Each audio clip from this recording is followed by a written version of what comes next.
Welcome back, everybody. Alongside friend of the show, Couper Gunn. Gotten a chance to work with you a bunch last fall because you're the soccer coach here at Kearsarge High School. And I've enjoyed talking to you. I know you've got a lot of talent, not only as a soccer coach, but I've heard you're a pretty good teacher, and I've seen your work that you've been able to do with the videos you've put together for your own content. So I thought it was super cool. So glad to be talking to you today. Yeah, thanks for having me.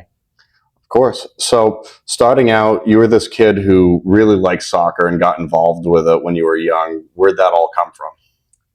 It's actually not. It's not necessarily the most happy story because I played baseball and basketball. Those were probably my two sports up until played soccer too, but I was definitely more into baseball and basketball. And then it was seventh grade. I switched schools to the attached middle school of the high school that I would eventually go to, and you had to play a sport there. That was kind of one of the stipulations. And I ended up stopping basketball, stopping baseball, and I really focused on soccer. And I really enjoyed it, but unfortunately, I had a good experience at that school. But then in the spring, for like the local like travel team, I had a really negative experience with a lot of bullying from people on my team who felt. I was bad. And I don't hide from that. And I also was in that really awkward like middle school phase where you're still like really chubby. And I remember that was often some like a criticism of me. And I remember because growing up in Massachusetts, we would always come here to New Hampshire in the summers. And so I would be gone for this 2.5 month time period. And it was that summer between 8th and 9th grade where I started to just run, like go on like distance runs. And I lost so much weight that when we went back home to Massachusetts, there were people who were like concerned for my health because of how much weight I had lost, even though it certainly was probably pretty quick, but it was not like unhealthy. It was just like, it had just happened. And I think it was extreme because they just hadn't seen me for 10 weeks. And so for them, it felt like a lot. So that got me good enough to just sort of be on the JV team at my high school. But then unfortunately I encountered more bullying, which only served to really motivate me to get even better. And so I had switched club teams by then, fortunately, and did a lot of work in the off season so that by the time I came back for my sophomore year, I didn't make it right away, but I was called up about halfway through the season where I was able to make varsity. And so even though it's not obviously a great story to have been bullied in the way that I was, and I think I could have done without some of it, it definitely did motivate me to become better, to know that I had, and then also prove to me that I had the ability to make myself better, even though I didn't have the ability to be a good player in the first place. Okay. I appreciate you sharing that. I think it's a good lesson for a lot of the kids out there. So you used this thing that was a negative thing and turned it into something that was motivating you to do good. So I'm really glad that you're talking about that. So how'd your seasons go as a team as you kind of went along in high school and were trying to be good both as a player but also as a team and win a bunch of games? Yeah. My team was not good in high school. I think after I got called up my sophomore year, we won 2 more games. So I had 2 varsity wins. And then the next 2 years, my junior and senior year, we only had 8 wins total, 4 in each season. And that was really that. I mean, that sucks to lose that much and to not win that much. We'd gotten in a new coach my sophomore year who I remember constantly having conversations with him about kind of the long-term plan and needing to understand that because everybody whoever I've played for, I can point to things that I do now as a coach. I can go like, oh, that came from my high school coach. That came from my club coach. That was my second college coach, things like that. And so for him, it was without a doubt the need to build something and that's going to take time. And so what's cool now is like they have been in, I think it's 3 NEPSAC, which is like the prep school tournament, 3 NEPSAC finals in the last 5 years. So like now they're a really phenomenal, super strong soccer program. And my coach said then, and he still tells me today, that the work that me and my classmates did those years that we were there, even though we weren't very good, it kind of laid the groundwork, at least culturally, for the success that they're having now, which is something that is a conversation that I have. Like I was just having it last night with some of my alumni from the program at Pickup Soccer, where we didn't necessarily have the success that we wanted with them here, but what they did led to us making a final last year, even though they weren't necessarily on the team because they put in the work culturally. If that makes sense. Yeah, I get what you mean there. I've actually experienced the same thing in sports where my senior year, my baseball team wasn't the strongest, and we did talk about that. Like, hey, maybe we don't have the strongest season, but we're laying the groundwork for Yeah. who's to come after us. So that's a good message there. When you got to a point in high school where you were developing well as a player and realizing that you were going to be a good player and growing that confidence, where did the thought process go for college in terms of wanting to play? That's a great question. I don't know if there's ever like a moment where I was like, I think the goal for me was always, it wasn't necessarily specific to college because I wanted to play professionally. I think I just knew that college had to be a step on that road, and so I think that's where it came about as like a goal. And I think that goal I had since I was a freshman. I think in high school. I think as I began to progress more and started to have some interest from other people, and obviously Colby-Sawyer, which we'll get into, that started to be like, oh, okay, like I could actually do this. And I remember when I got my first, you know, email of like legitimate interest from a school, which wasn't Colby-Sawyer, and it wasn't necessarily a school I could see myself at. I just remember feeling so good that even though it wasn't a school that I was particularly interested in, it felt so good to have that recognition and that validation of like, okay, no matter what happens, like I know I could go somewhere and I could play. So that was a pretty cool feeling. What position did you play in high school, and did you plan to stick with it in college or try something out if need be? I played midfield, defensive midfield in high school. I actually started like attacking, and it just seemed as I got older, I got moved further and further back because I did not get much faster than I ever was as a freshman, whereas other people did. And then I remember having conversations with people that they were like, "Yep, your future's probably at center back. Like that's probably a what's ahead." And I remember being not loving that comment because I didn't really want to play center back. And then, sure enough, when I got to college, that's what my coach's plan was to play me at center back, and I ended up really falling in love with it, and that's where I played for college. And then, weirdly, when I played semi pro, I was moved back into midfield, which I found myself like I enjoyed it, but I also found myself missing playing center back too. So it's just funny how it changes throughout, like based on the experience that you have. So Colby-Sawyer, what was the whole process like of getting there? it was long, and I remember questioning it. So Colby-Sawyer. So when we come up to in the summers when I was growing up, we would come to this area. So we would be in New London, and I remember my dad came to me and was like, he showed me an ad in the shopper, and he was like, here, if you go do a tour of Colby-Sawyer, we get like a free like boat tour or something on Lake Sunapee. Like that was the only reason why he wanted me to do it. Because I always just put it off because I was like, it's too familiar because I trained there every summer. Like I'd gone to the gym, and for me, it just felt like, just too familiar. And then I remember my senior year in the fall, there was a game we were playing school called, I think it was Pomfret. I remember seeing a guy in the stands who had a Colby-Sawyer soccer shirt on, and I remember thinking, "Oh, that's cool, like connection, whatever." And then we ended up beating them 5-1, I think, and I played pretty well. And then I remember seeing the coach talking with my coach, and then talking with my dad, and then being called over and introducing myself. And I remember him saying, his name is Alex Ortega. He's not there anymore. I think he just got a head coaching job actually. I remember him saying like, you should come up for a tour. And I literally only said yes to be polite because I still was like, no, I don't want to do it. And then I remember going up for a tour and watching a game. And it's so cliche, but I remember like the moment where like on their campus, you can walk out of a building and then you look across this field and then it's like tree line and then it's Mount Kearsarge. And I remember taking like a breath, which again, it's cliche as I say, but like I remember breathing and being like, oh wow, I could actually see myself here. And then I did my overnight. I met with the head coach. At the time it was Charles Metz. We talked for like 2 hours and it just locked that in for me. I remember initially like kind of going back on it slightly and saying, oh, I want to look at a couple other schools. But I just ended up coming back to, that feeling of like the breath, the conversation with Charles, the overnight experience, watching them play, like all these things. It just made it seem like it was the place to be. So what did you decide to major in college?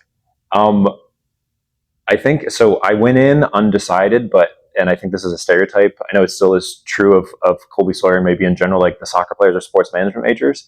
So I remember, and I had no real interest in sports management. So I remember getting to school and being like, why am I a sports management major when I didn't want to be? And my advisor at the time, Stacy Watts, was great, and she got me transitioned over to doing history, which is what I had always enjoyed the most in school. I think I didn't necessarily know I wanted to teach it at the time, and then getting involved, adding on to that an education minor when I realized that I did want to teach, which was facilitated super easily by the professors that I had at Colby-Sawyer.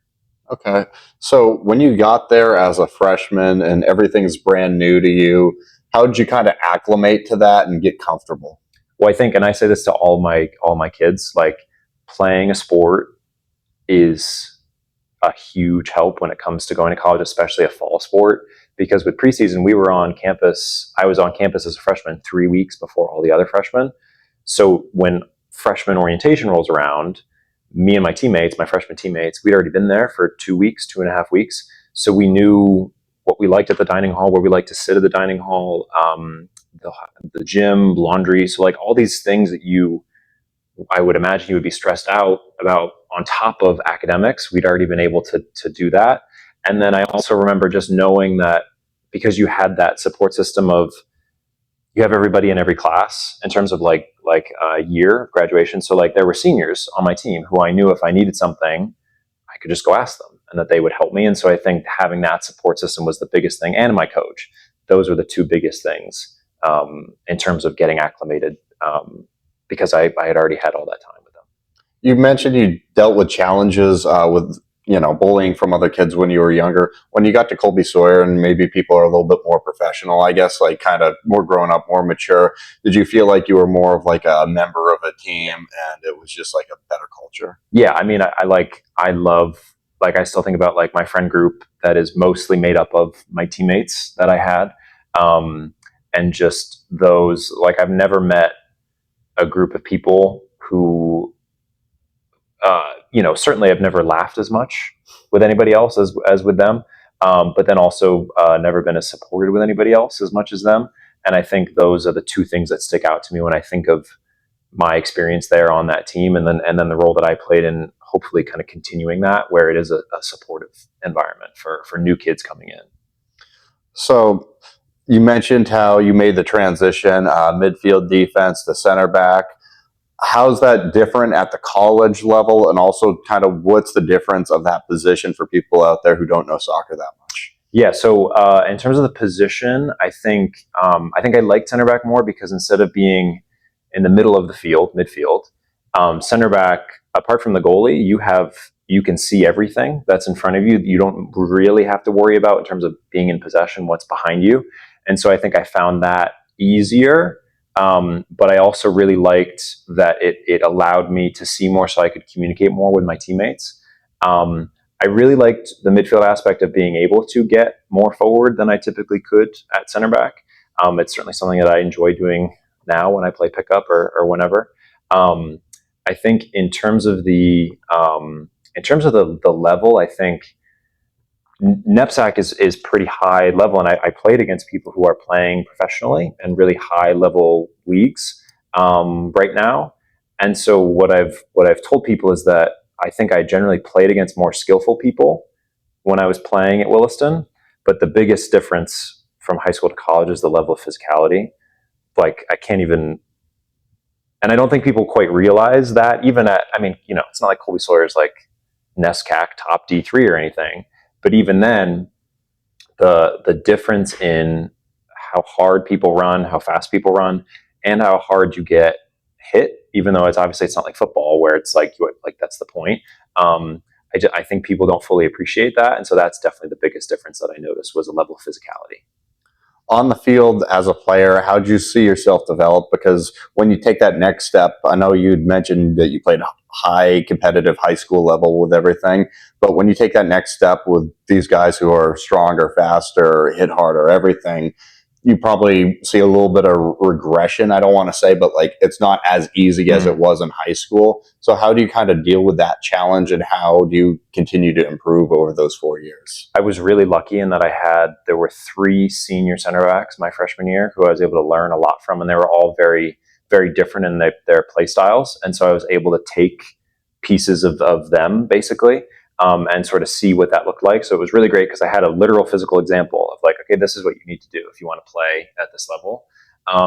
And then I think, and this is something I harp on my players with, is the benefit of going to the gym and lifting and getting physically stronger, because you can have all the skill, but if you can get pushed off the ball, it doesn't really matter. And as someone who doesn't have a ton of natural ability, I was always looking out for things that it was within my control, that I could do to make myself better. And so the gym was it for me, and being the fittest.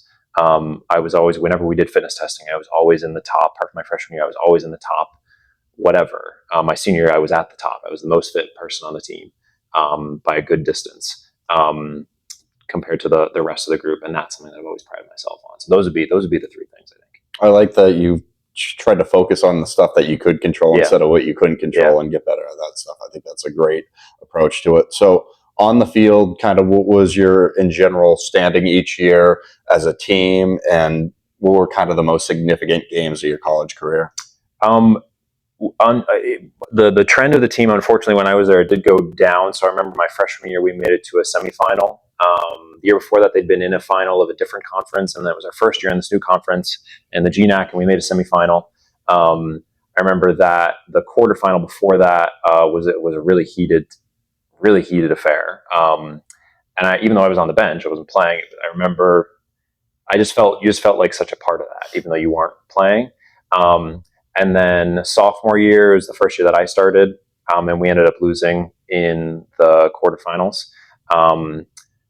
But that was great. That was a great season for me because I was myself, and I was starting, and I had a really good year, even if the team dropped off a little bit. I did not get a junior season because of COVID, unfortunately. So I remember we did like 3 inter-squad games that fall with masks on, which feels like such a fever dream. And then I had a coaching change in June of between my junior and senior year. So a new guy came in who had a lot of experience, Bob Riasso, hugely successful at D2 and D1 level, taught me a ton. Probably the most, he and my coach at Atlantic City, probably the most influential on me tactically in terms of what I do with my players now. So that was huge for me to be able to learn from him in that way. Even though we didn't get the results, because again, we lost in the quarterfinals for another time. I remember we went away to even make the playoffs. We went away to Emmanuel down in Boston, and they were doing really well, and we needed to win. And I remember we played a 5-4-1, which is a very defensive formation, and we sat back very much in that defensive formation. And we ended up winning 1-0, and it was like this perfect execution of a defensive game plan. And I just remember, because every time Emmanuel tried to they would try to play the ball over the top, but because of how we had worked, I remember heading the ball away multiple times, and it felt so good because it was a game plan that we had executed. And so that definitely sticks out. That sticks out in my mind. I think there was the other game would be, we beat Riviere 5-0, and that was a game where unfortunately I was called a slur that was deliberately directed at me and a part of my identity. And that happened at 0-0. And I remember my teammates seeing how affected I was by that. And then we came out in the second half and scored 5 goals and destroyed them. And so that for me is definitely one of the pinnacles, I would say, because I felt so supported in a moment where you obviously need a lot of support. So those are definitely the moments that stick out.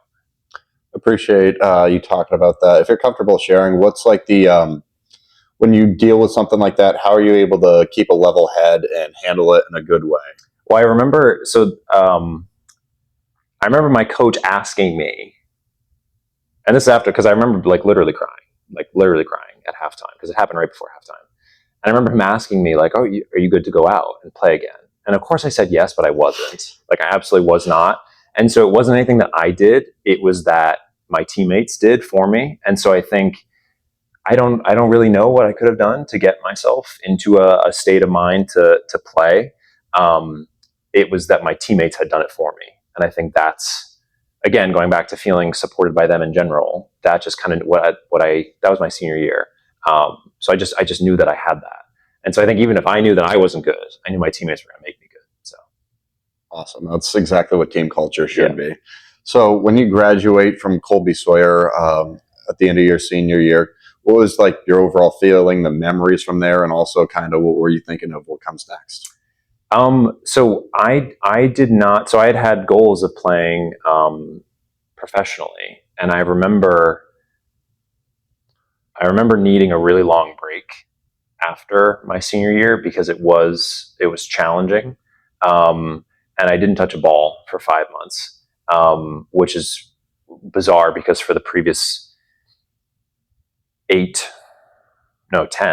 I had touched a ball almost every single day, and so that was hard because there was just grief, I think, having to work through that, and it was actually the opportunity to coach here that I think, and I've told my kids this, that really sort of helped me finally heal from all that.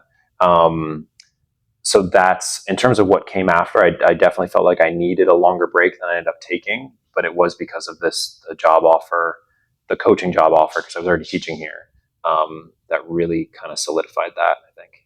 What was the timeline of everything from graduating from Colby-Sawyer? I know you played semi-pro for a little bit, teaching here and coaching here. Can you lay all that out for us? Yeah, so and semi-pro, I always feel the need to add an asterisk to it because it's not like the same as it is in like Europe. So these are seasons that happen between college seasons. So this season with Atlantic City that I had was between my junior and senior year. Okay. So I'd had that, and I was one of the worst on the team. Like that was a real eye-opening experience for me.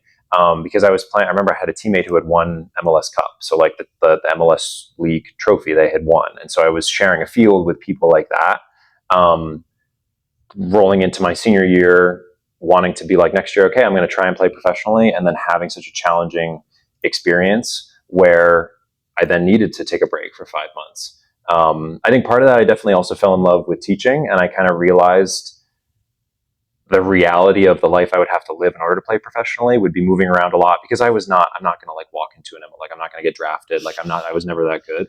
So I kind of was thinking, especially because I'd heard from my teammates who had played professionally, because some of them who were there had already had professional contracts and they were kind of between contracts.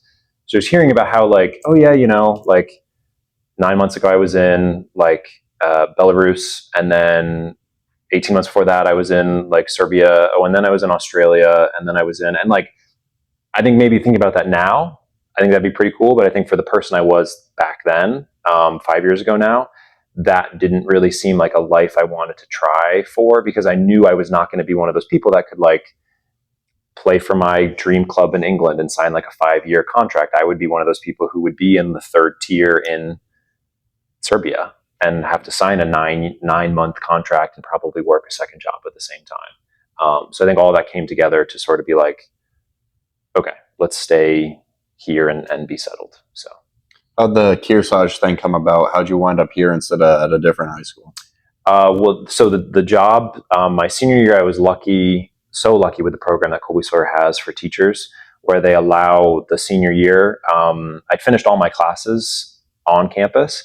And so all my senior year was a once-a-week seminar at Upper Valley Educators Institute in Leb.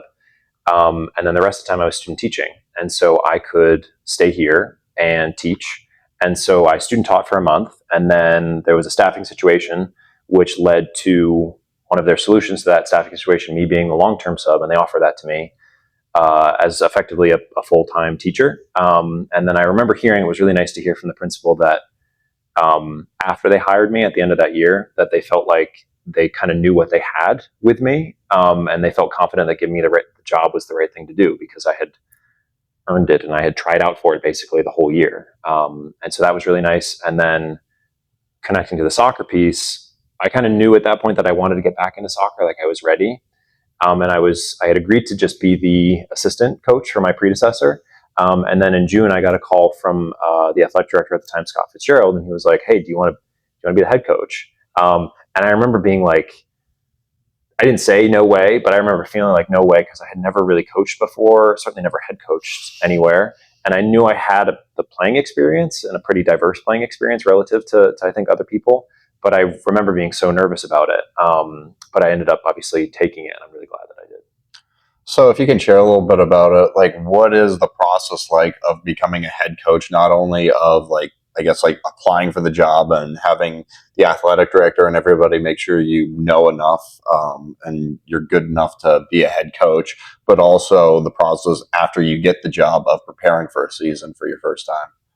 Yeah, I think in terms of getting it, I think, like I said, I think my experience helped a lot in terms of my playing experience, because just because you were a good player, in my case, like just a semi decent player, doesn't necessarily mean you're going to be a good coach. Right. But I think what I always do, and I like, just for an example, like I'm always noting, even now when I work with other coaches, I'm like taking things that they do.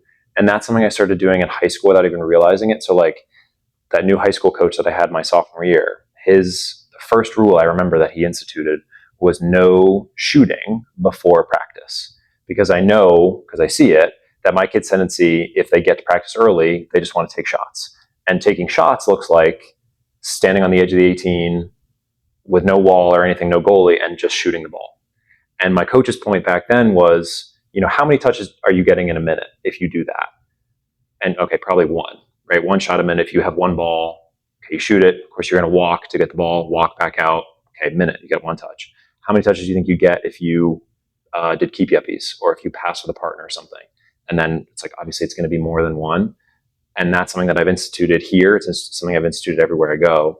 And that is hard, I think, for people to adjust to. But I think in terms of like building a team culture and like an approach, it's like, well, yeah, we got to prioritize touches, because that's going to be so much more productive for you than just shooting a ball.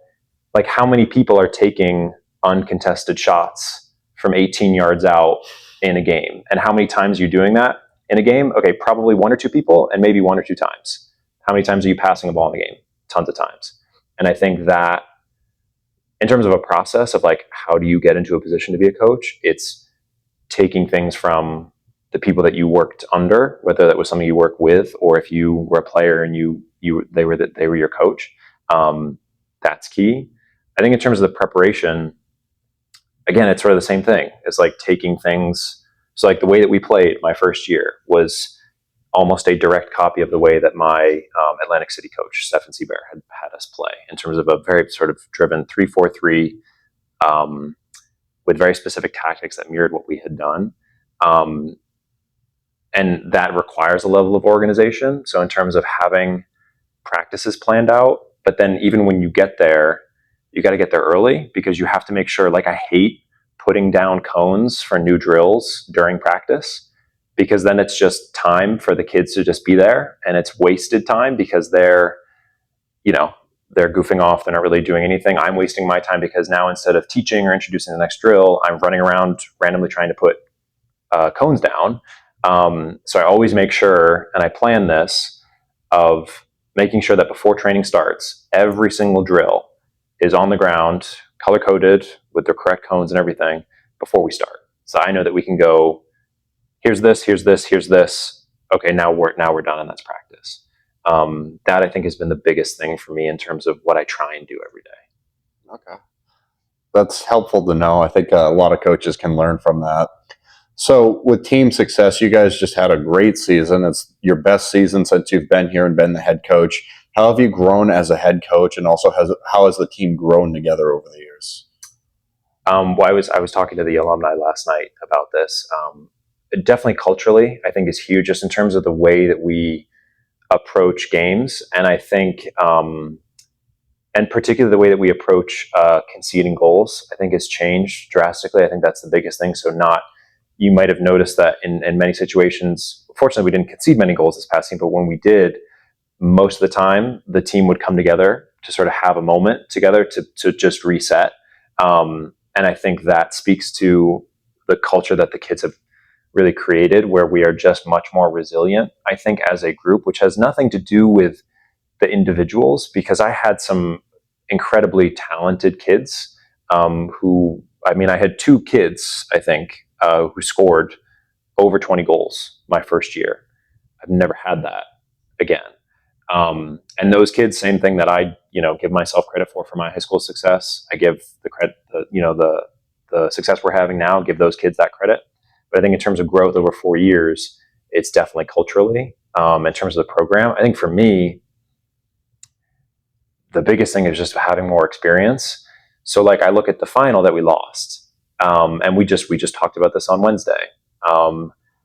I could not bring myself to watch the film back until Tuesday night of this past week. So that was 8 months where I just could not do it. I couldn't bring myself to do it because I felt like I had failed in the final to make changes to improve what we were doing, because we did not play very well in the final. I mean, I'll credit obviously to St. Thomas. They definitely deserved to win that, and they were really good. I don't want to take anything away from that, but I also know that, especially because we'd beaten them earlier in the season, that we could have given them more of a game than we did.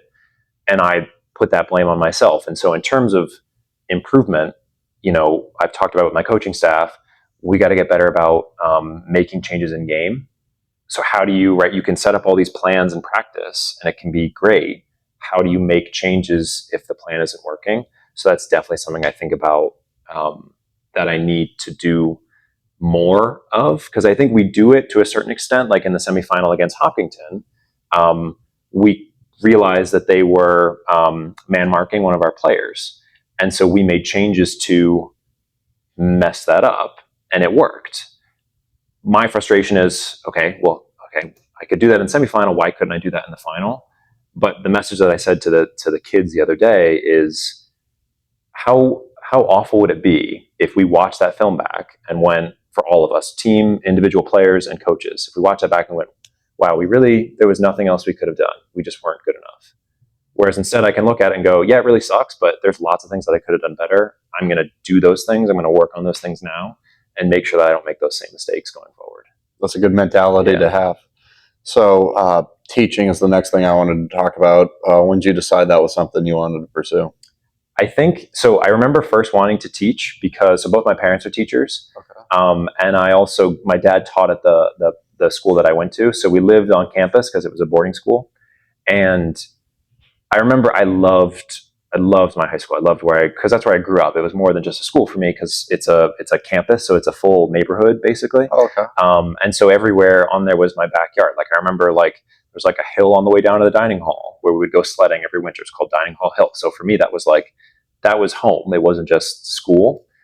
And I remember having this idea of, okay, I'm going to go back to Williston because that's home. And the path for me, I think, was to teach and to coach. And I remember talking to my coach about doing that. And then some things happened that made me view Williston as less than home and not really home anymore. But the desire to teach remained. And that said to me that, okay, this is, I actually do want to teach. It's not just because I want to go back to Williston.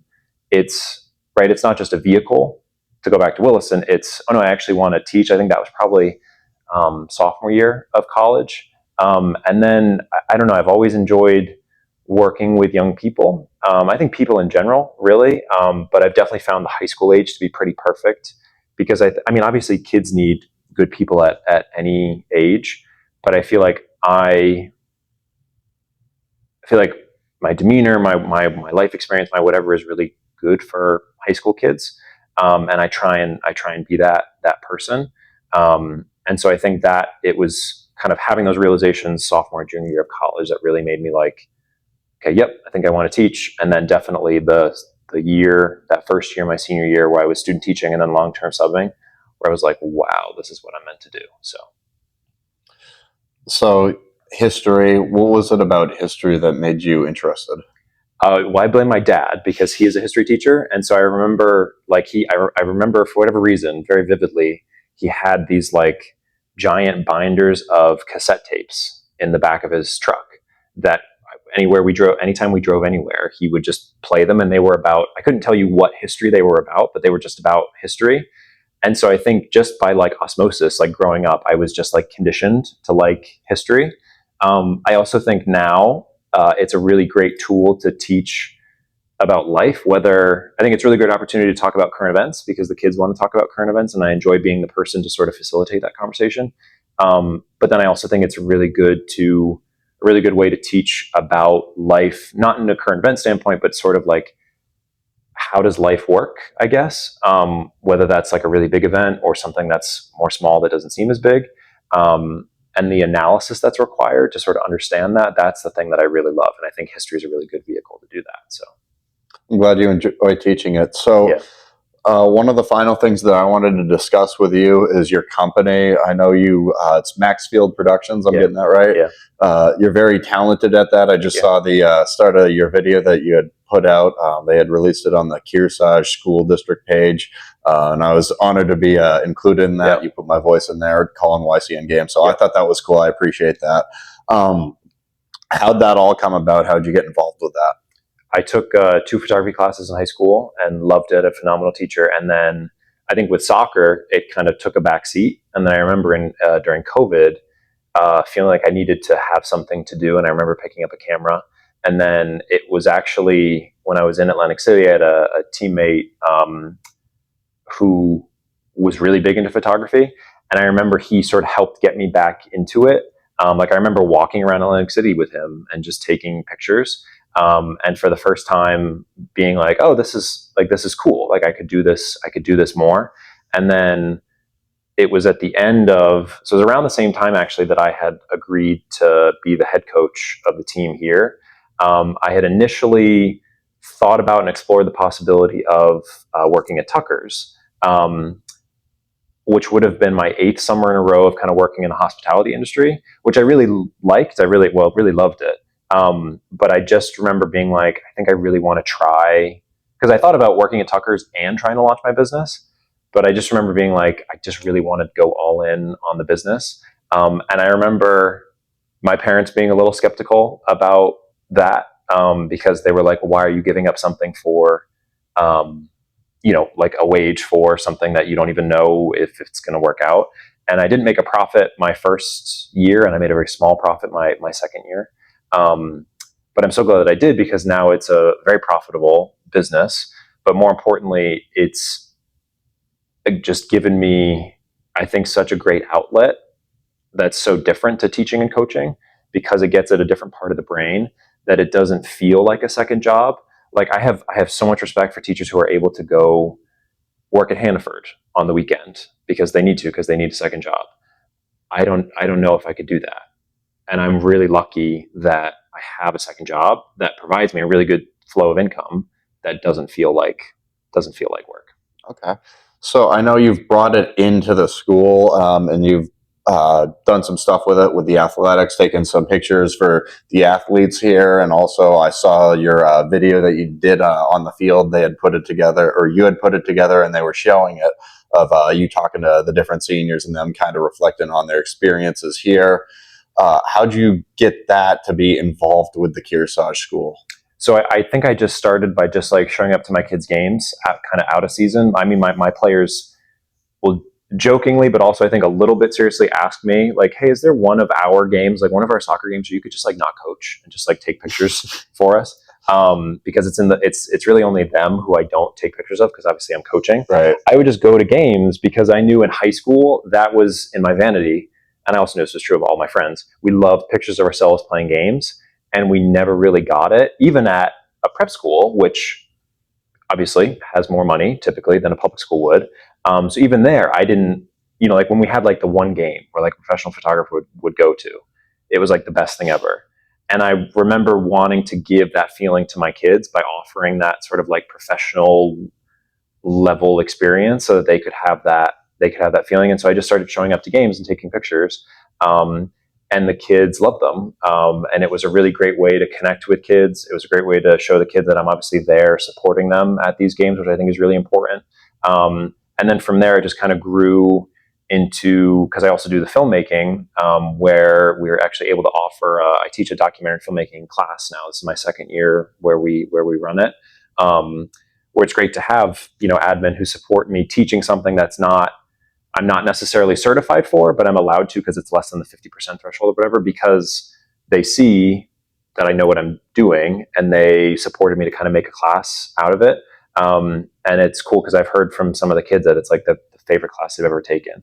And so just every year, just adding more and more onto it and getting more and more involved. And it's nice to be supported in that way by the school and the community, because it's, something that I'm offering. And largely, I don't do everything I do for the school for free, but a pretty good chunk of it is for free. And I don't want or need special thanks for that, because it's something that I enjoy doing. But just the fact that I'm allowed to do it means a lot. So I can relate a lot to that with how I started out with a lot of my stuff. So yeah, we have common ground there. Is there anything else that you would like to share, whether it's a message to players, your students, community, parents, whatever? Yeah, I think in terms of my kids, I mean, I think they already know, and if I'm doing my job, I think they already know how much I care about them and how much I love them, and I think that comes across. I hear that it does. I think I had a moment. I had a moment with one of my younger players who, and I think this goes for everything, but it just sort of sticks in my mind. Like, there's no greater feeling than seeing a kid that you're working that you know, like you just talked with him about it, like some skill, whether it's a type of pass or a type of shot or just anything, that when they do it in a practice or in a game, and then they immediately look to see if you saw, and then they give you like a smile because they see that you saw, like that is the best feeling. And I think that's the feeling to chase if you are coaching now, if you're looking to get into coaching, because you want to have that moment, because that's like that is the best feeling. And I think you can have that while still having high standards. And my kids will jokingly, like, I don't do it often. I actually didn't have to do it at all last year. But my kids know that I have it within me to yell at them if they need it. So they know that that's there, but at the same time, I think they know that I love them. And I think that, not to say that I'm perfect, because I'm far from it, I have a lot to learn, but I do think that's the perfect starting point to be a good coach that I'm just going to try and build on as I move forward. Okay. Well, thank you so much. It was great talking to you today. Thanks for having me. Awesome. Please subscribe to the channel and like the video to help me expand my local sports coverage. Thank you.